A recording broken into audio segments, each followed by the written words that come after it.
Raila Odinga is, as they describe him, an enigma. He's a very caring politician, and as a human being also is a very loving fellow. I've never thought of even joining any other political party, leave alone for Kenya. I'm home and comfortable in ODM. People may say that maybe ODM is Raila Odinga and Raila Odinga is ODM. I don't think that is the case, because ODM now is a national party. It is at every corner of this country.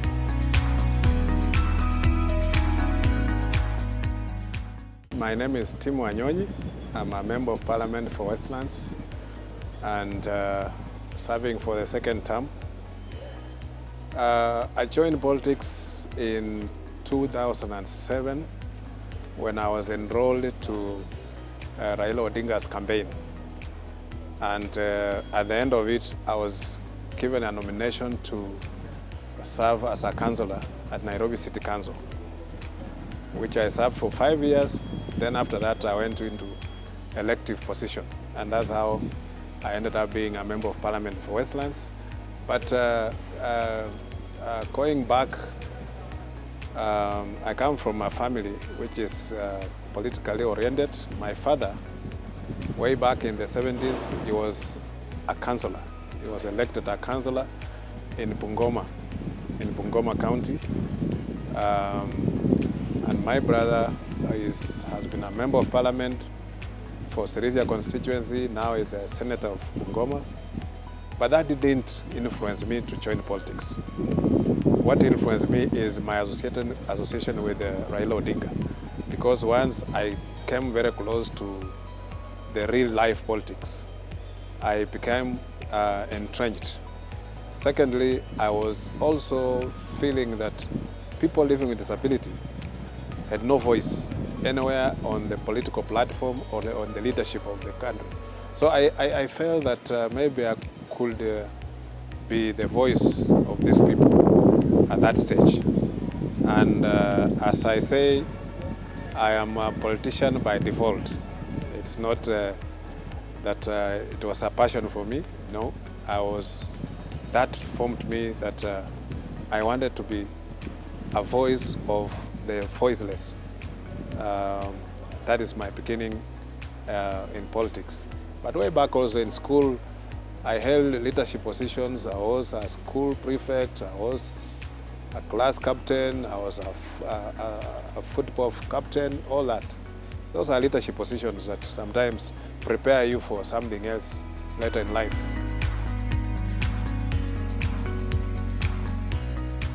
Why I wanted to be the voice for the voiceless is because around 2007, there was no single political party in Kenya that had enlisted a person with disability in their ranks. In fact, when people are going around campaigning and politicking, no issue of disability was addressed by anybody.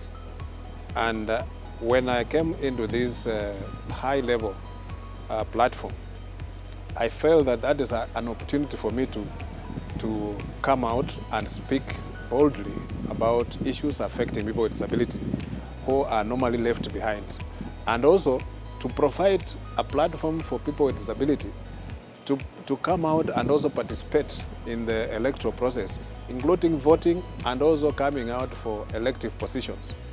And I think going forward, after that, then the Constitution came, and the rest has been entrenched in law, and now people with disability can have their representation at all levels of government, from county all the way to national government, in government, appointive positions, elective positions, and all that.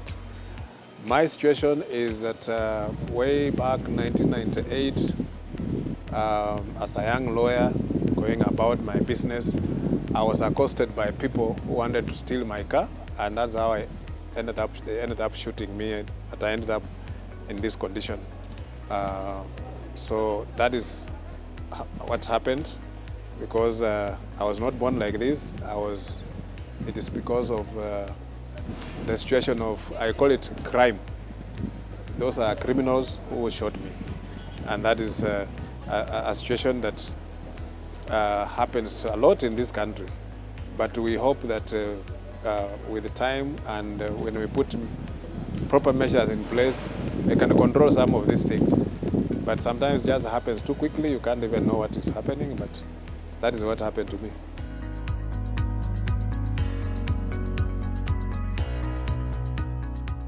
When I took over from Fred Gumo, Westlands was one of the areas of very interesting focus because of the kind of politics that was played there. It was a hard-tackling politics. When I came in with a different ideas, and I just wanted to play it my way, not falling into the trap of trying to be Fred Gumo and then maybe I fail. So I came in as Team Wanyonyi and I set up my own agenda, which I followed up to date, and it has worked for me. And by the time I'm exiting from Westlands, the people of Westlands are very, very happy with me, and they still even want me to continue serving. But I thought I need a new something to challenge me more. That's why I want to move from Westlands to Nairobi County, because I have served 2 terms. In life, you know, you are given time to keep your agenda, and once within that time, if the time is up, then you have nothing else to offer. You will have either exhausted what you wanted to do, or if you are still not done it, then you may have played short.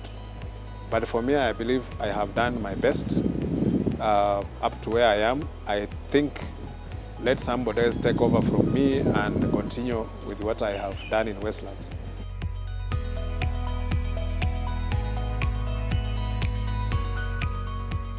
Raila Odinga is, as they describe him, an enigma. He is a very shrewd politician. He's a very caring politician, and as a human being also is a very loving fellow. So when you sit around him, you can feel the authority, the charisma, and the caring of the man. And having worked around him, he's a person who listen very carefully when you talk to him, and he also weighs his words before he even speaks. You don't hear him just speaking carelessly, because as we speak, you've never heard him get in trouble with the law for having uttered some words that maybe jeopardize the security of the country or something like that.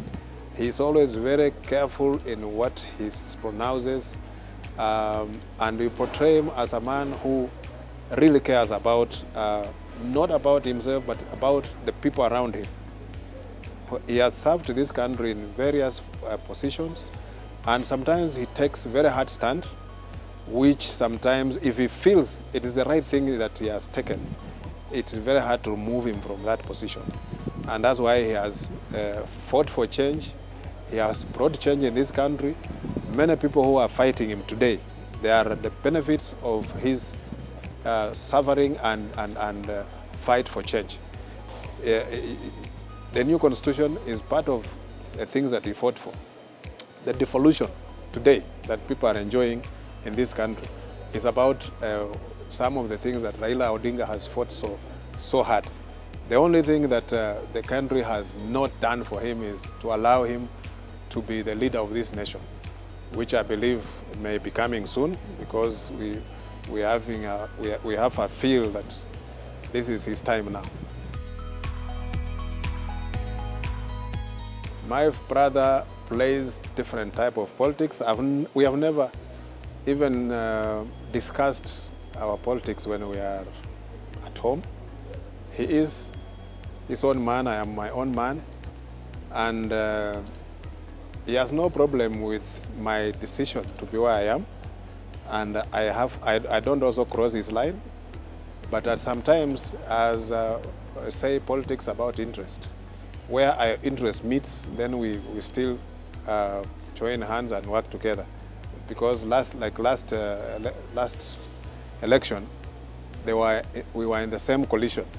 So which means almost everything we were doing together, but them they were playing at a higher level as we are playing at a lower level. But still, Raila Odinga is my mentor, and I have no apologies to make because I have learned from him to be what I am in politics, and I've grown in politics because I relate with him well, and he has also treated me with confidence, and also he has given me a lot of respect.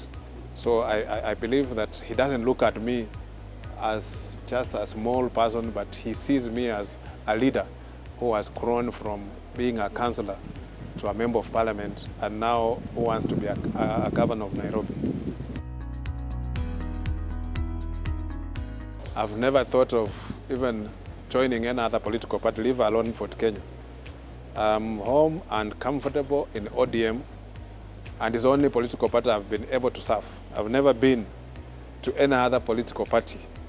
And maybe it will be I don't know, you know, in politics things change, but I believe that ODM is home for me, and I'll be lying if I say I'll be joining any other political outfit. I'll fight from ODM, I'll stay in ODM, and I think all my things I'll do it from here.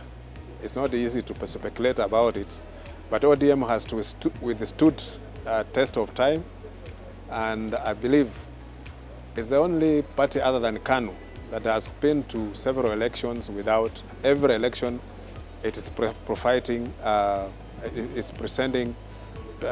its candidates for elective positions. So a party which has outlived the test of time, I'm sure it will be around for a very long time. And people may say that maybe ODM is Raila Odinga and Raila Odinga is ODM. I don't think that is the case, because ODM now is a national party. It is at every corner of this country. And parties that depend on individuals, sometimes they don't survive when that individual is removed. You'll find that they crumble and disappear. But I believe the structures that put in ODM, if you go to any political party in this country, the only party that has got structures and a full functional secretariat. I have been in Nairobi politics for now going 15 years. I have served as a councillor. I have been a member of parliament for Westlands.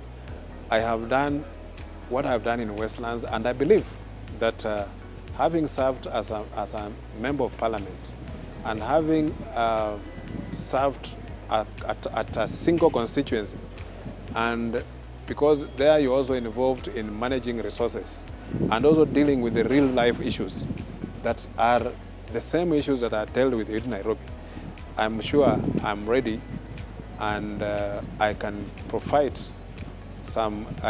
leadership for Nairobi at the moment. I'm sure I'll make a difference, and I have an agenda and I have a vision that will bring Nairobi around. And I'm not saying this that Team Wanyonyi will go there and work as a lone man. I'll be working together with the national government and other stakeholders to make Nairobi a city of choice for everybody, to bring order in Nairobi, and also to look, I'm not going there also to walk in and start taking advantage of the previous regime failures, but we go there with my personal agenda, and I want to go there with the knowing very well that there are others who have been there and experienced challenges. The challenges will be there, but I think if you mean well, things will work out. If you allow yourself into dubious character or people who don't mean well for the city, then you'll end up in trouble. I don't think I want to have any underhand deals with anybody. I just want to do the right thing under the rule of law, and also manage the affairs of the city above board by making my leadership to be leadership of participation. whereby I will allow people to give their own, suggestion on how they want the affairs of Nairobi to be managed.